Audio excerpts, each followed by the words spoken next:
Hi, welcome to Project Knit. I'm Julie. Lovely to have you here.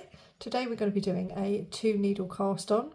Now, since picking up knitting again as an adult, I've pretty much always used thumb method, but I don't really know why. This was definitely the one that I remember my mum using, and it's nice and easy, I think. And you don't have to leave a long tail. So the thing that I don't really like about my usual cast on method is that you have to try to work out how long the tail is going to be, and I quite often leave it too long or too short. You know how it is. Anyway, if you look on my other tutorial videos, then you will usually see thumb method. So this is a chance to see another way.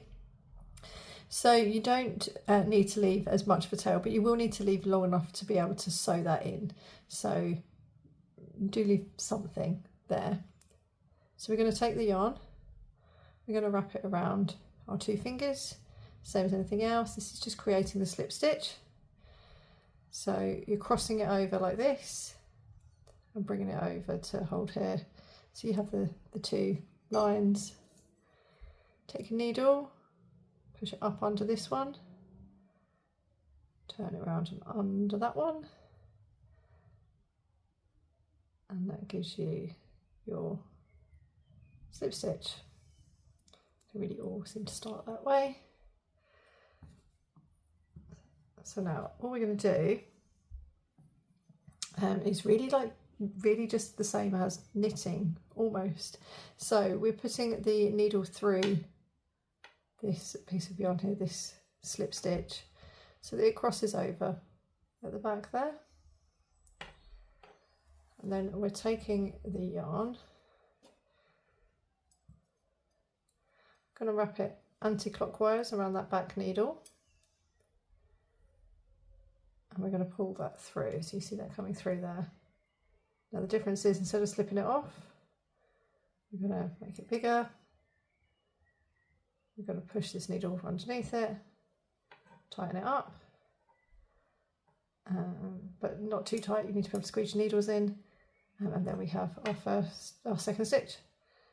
So then go into this one, exactly the same, through the front, crosses over at the back. Wrap the yarn anti-clockwise around. You should be able to see that coming through there. Stretch it up, put it onto the needle and pull.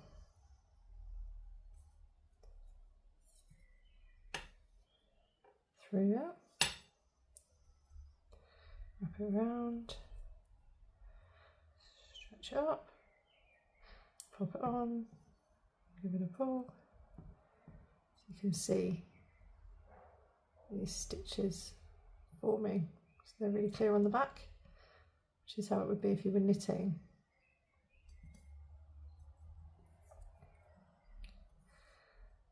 Wrap it around and pull it forward and just slip that needle under.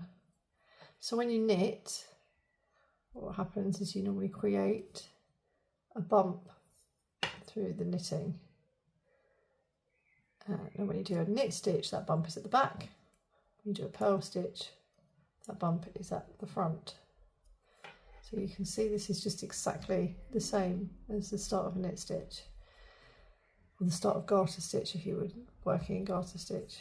So I just think this is a really nice, easy way to cast on. You don't have to work out how much yarn you're going to need, because you just use as much as you use. I do like to leave enough here to be able to get like a proper sew in. You can leave a little bit less than this if you want to. I just really like it to be able to sew in properly.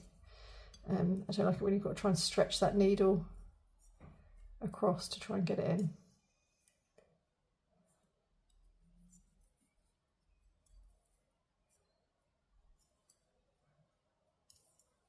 It's a nice easy way to cast on. Count the stitches.